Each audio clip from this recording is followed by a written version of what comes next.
요한일서 2장 4절에서 사도 요한은 우리가 이것을 쓰면 우리의 기쁨이 충만케 하려 함이로라 이렇게 말하고 있습니다. 좀 더 나은 번역이 있는데요. 우리가 이것을 쓰면 우리의 기쁨이 충만한 상태로 남아있게 하려 함이라. 남아있게 하려 함이라. 계속 충만한 상태로 유지 발전한다는 것입니다. 이 세상에 이런 기쁨은 없죠. 우리는 일상에서 어떤 기쁨을 느꼈을 때 왔다가 금방 사라지는 법입니다. 근데 성경에서 말하는 기쁨은 그렇지 않다 이 뜻입니다. 에베소서 1장 19절에 나오지요. 그의 힘에 강력으로 역사하심을 따라 믿는 우리에게 베푸신 능력의 지극히 크심이 어떤 것을 너희로 알게 하시기를 구하노라 해서 힘과 능력을 굉장히 강조하고 있습니다. 성경이 말씀하고 있는 기쁨은 우리 세상에서 겪는 기쁨, 말하자면 주변 환경에 따라서 상황에 따라서 여러 가지 우리에게 발생하는 변수에 따라서 기쁨이 생겼다가 없어지기도 하는 그런 기쁨은 결코 아니다. 그것이 바로 참된 기쁨이다. 요한복음 4장 10절 19절에 그 예수께서 우물가에서 목마른 사마리아 여인에게 하신 말씀이 있죠. 이 물 마시는 자는 다시 목마르느니와 내가 주는 물을 마시는 자는 영원히 목마르지 아니하리라. 내가 주는 물은 그 속에서 영생하도록 솟아나는 샘물이 되리라. 이렇게 말씀하셨습니다.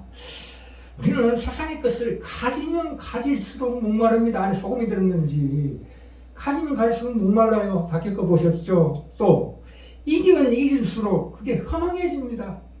후회밖에 없어요. 예. 그래서 이 에베소서 1장 12절에는 이렇게 말씀하십니다. 우리가 왜 하나님께서 이런 참된 기쁨을 주시냐면 이는 그리스도 안에서 전부터 바른 우리로 그의 영광에 찬송이 되게 하려 함심이라 이렇게 말씀하고 있습니다. 우리를 가리켜 하나님께서 이제 모든 피조계와 천사들 앞에서 자, 내 아들을 봐라 이거예요.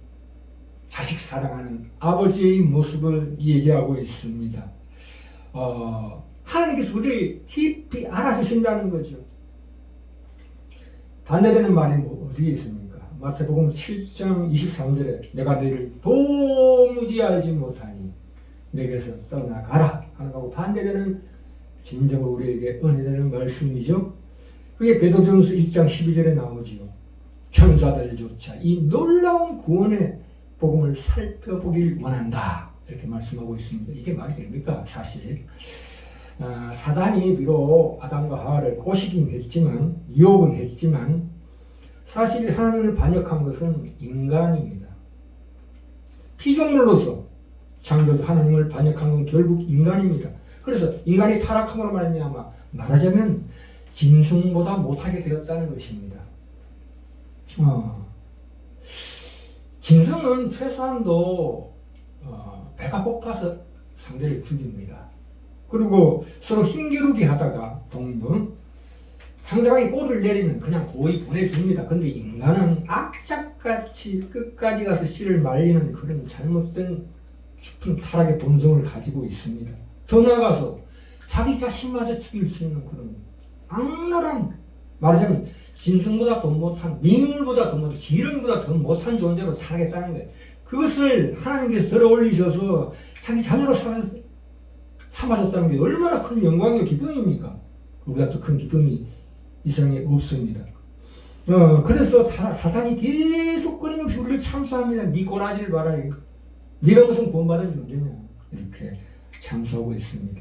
사실 사탄의 말이 맞습니다. 사실은 우리는 하나님의 자녀가 아니에요. 하나님의 자녀는 독생자 예수 그리스도밖에 안 계십니다만은 로마서 8장 15절에 뭐라고 나옵니까? 양자의 영을 너에게 네가 받았으므로 아빠 아버지라 부르짖느니라 이렇게 말씀하십니다. 히브리서 10장 10절에 나오지요. 하나님이 아들과 같이 대우하시나니 이렇게 말씀하시죠.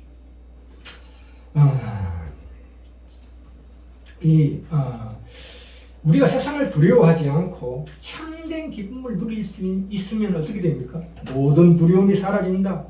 요한일서 4장 18절에 온전한 사랑이 두려움을 내어 쫓나니라고 되어 있습니다. 디모데후서 1장 7절에서 하나님 우리에게 주신 것은 두려워하는 마음이 아니고 그 두려워하는 마음이라는 것은 세상적이고 감각적인 두려움을 얘기하는 것입니다. 오직 능력과, 이런 능력이 나오네요. 하나님의 힘과 능력과 사랑과 절제하는 마음이니라. 하나님을 경외하는 경건한 두려움으로 말미암아 세상의 모든 두려움을 완전히 쫓아낼 수 있다. 이렇게 말씀하고 있습니다. 그 참된 기쁨은 그런데 저절로 솟아나지 않습니다. 또한 우리가 만들어내려고 애쓸 필요도 없습니다. 왜냐하면 우리 존재 깊은 곳에서 체험하는 것입니다. 이미 우리 속에 거듭날 때 심겨진 것입니다. 이 특별한 기쁨은 그 원천이 예수님으로부터 오고 있습니다. 히브리서 12장 2절에 나오지요. 저는 그 앞에 있는 즐거움을 인하여 십자가를 참으사 부끄러움을 게으르지 아니하시더니, 이렇게 말씀합니다. 이 기쁨은 성령님께서 우리 안에서 만들어내시는 놀라운 열매들 중에 하나입니다. 전적으로 위에서 내려오는 기쁨이다, 이런 뜻입니다. 빌립보서 4장 7절에 그리하면 모든 지각에 뛰어난 하나님의 평강이 그리스도 예수 안에서 너희 마음과 생각을 지키시리라, 이렇게 말씀하십니다. 그 하나님의 기쁨, 하나님의 평강이 우리의 마음과 생각을 두르고 어떤 것도 침범하지 못하게 보호해준다는 뜻입니다. 세상의 기쁨은 언제나 환경에 달려 있지만 이 기쁨의 영광은 환경과는 전혀 무관하다, 이런 뜻입니다. 그런데 또 한 가지 더 한 걸음 나아가서 하나님께서 우리에게 환희와 기쁨, 희락을 주십니다. 기쁨보다 더 큰 찜들, 적극적인 기쁨을 주십니다. 사무엘 6장에서 다윗이 그 돌아온 법궤 앞에서 베옷을 입고 사울의 딸 미갈이 흉보고 웃음거리로 삼았는데, 그렇게 되든 말든 덩실덩실 춤을 추는 그 다윗의 모습을 보면 얼마나, 참 그 기쁨이 얼마나 크기에 그렇게 옷 벗겨진 것도 모르고 그렇게 춤을 춥니까? 예. 그런데 이 희락과 환희, 이것이 말하자면 타락해서 쾌락으로 이제 그렇게 되죠. 근데 이 쾌락이라는 것이, 이 기쁨도 마찬가지지만 파묻히면 파묻힐수록 그 충족을 경험하기보다는 더 허무감을 느끼게 되고 상실감을 느끼게 됩니다. 그래서 더 큰 쾌락을 찾아다니게 되는 거죠. 세상의 매력을 느끼는 어떤 아름다움에 매혹된다 할지라도 반드시 그 아름다움이나 그 매혹적인 것에서 반드시 배반을 당하게 됩니다. 실제적인 가장 근본적인 본질적인 아름다움이라는 것은 그 눈에 보이는 게 있는 게 아니라 그것을 통해서 멀리 하나님을 가리키는 이정표 역할밖에 안 된다. 그래서 그것을 우리가 우상으로 삼으면 안 된다.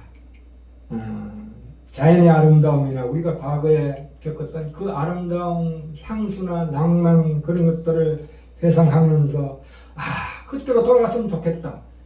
그것은 하나님을 가리키는, 우리가 진정 사모하는 하나님, 그 대상을 표현해내는, 말하자면 초벌 스케치밖에 안 된다, 그것이. 그것을 통해서 우리 진정한 하나님의 사랑, 하나님의 기쁨만으로 들어가야 될 줄 믿습니다.